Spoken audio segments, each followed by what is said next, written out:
Isometric versus isotonic exercises. Should you focus more on one? Let's uncover the truth.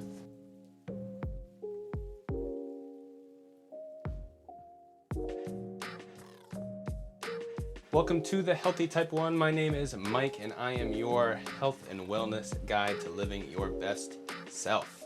I want to thank you for stopping by and hope I can provide you value for improving your nutrition, fitness, and behavioral goals.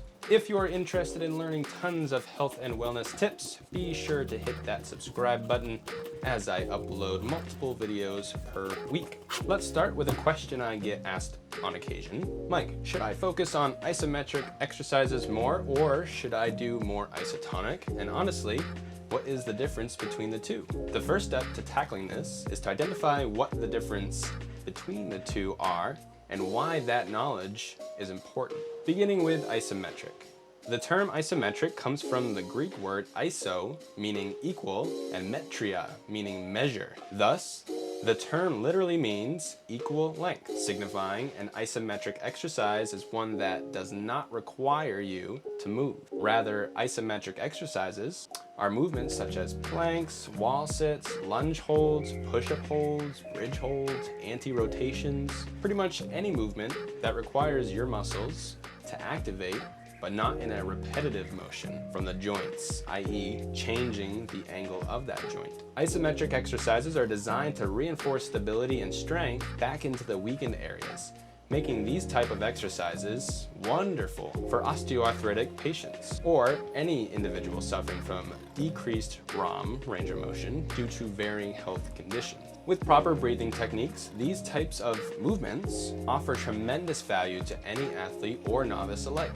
Other benefits of isometric exercises include highly effective with a range of fitness levels, low impact to joints, strengthens connective tissue, improves stability, improves muscle activation, and can help improve posture. So if isometric means we are holding a position while contracting our muscles, but not actually moving them through a range of motion or plane, that means isotonic is the contrast to that. Simply put, it's exercise with movement.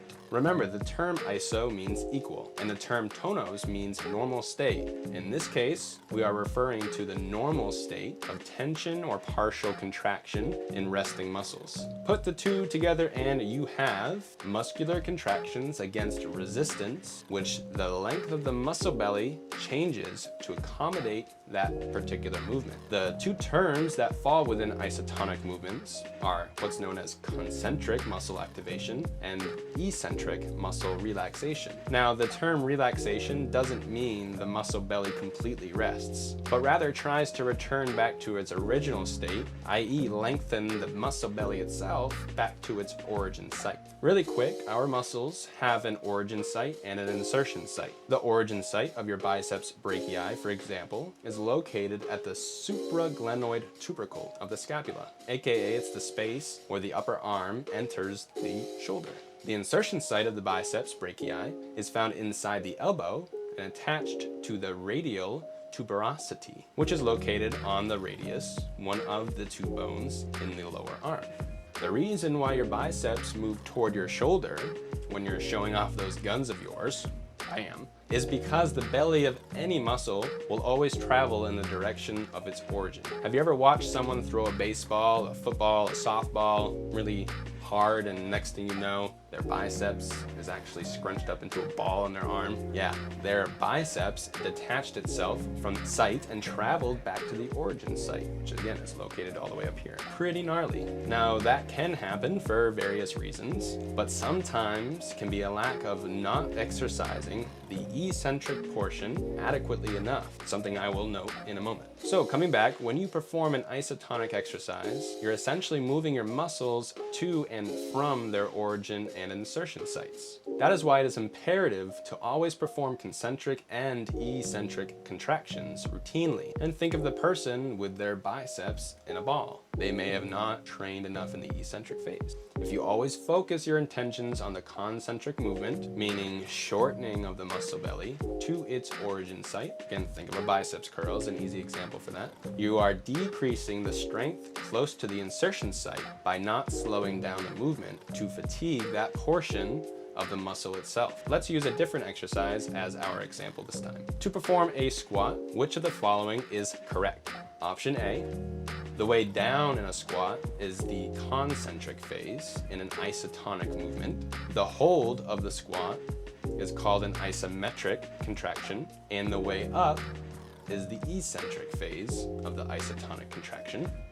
Or option B, the way down in a squat is the eccentric phase in an isotonic movement. The hold is called an isometric contraction, and the way up is the concentric phase of the isotonic movement. Which is the correct response? Did you happen to guess option B?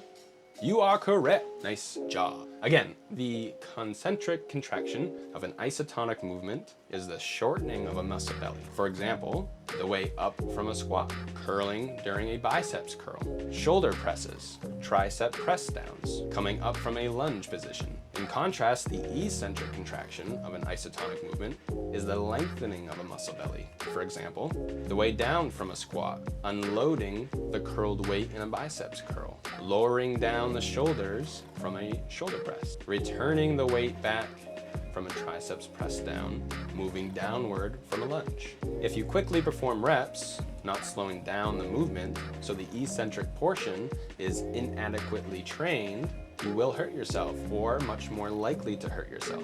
Now, most will experience pain in their elbows because of this, perhaps pain in the shoulders, pain in their knees, pain in their ankles, perhaps their hip, all because the movement that they perform have been mostly in one direction and with little variation to changing the movement itself. That's why working in 3 different planes is so important. So to bring it all back, what is more important, isometric or isotonic?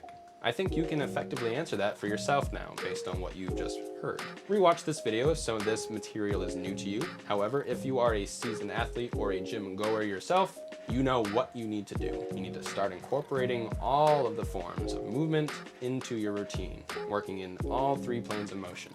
If you need some guidance, I did another video on avoiding the 3 most common mistakes people make when they do exercise. You can click up here to watch that to make certain you are following the best protocols for your health and well-being. So ask yourself, or tell me in the comments below, what are some fun isometric or isotonic exercises that you enjoy doing and why? Will you begin to be more mindful about how it is you exercise? I hope you found value in this, and please let me know what other topics you would like me to cover in future videos by dropping a message below or shooting me a DM on Instagram at thehealthytype1. And there you can find daily motivation and inspiration on my story and other life habits you can follow along with. Wherever you are watching from, be it Instagram, Facebook, or YouTube, again, I just wanted to say thank you so much for giving me your attention and your time, and I greatly appreciate you stopping by. Let me leave you with the QOD, the quote of the day. Each person's task in life is to become an increasingly better person. Peace to you all.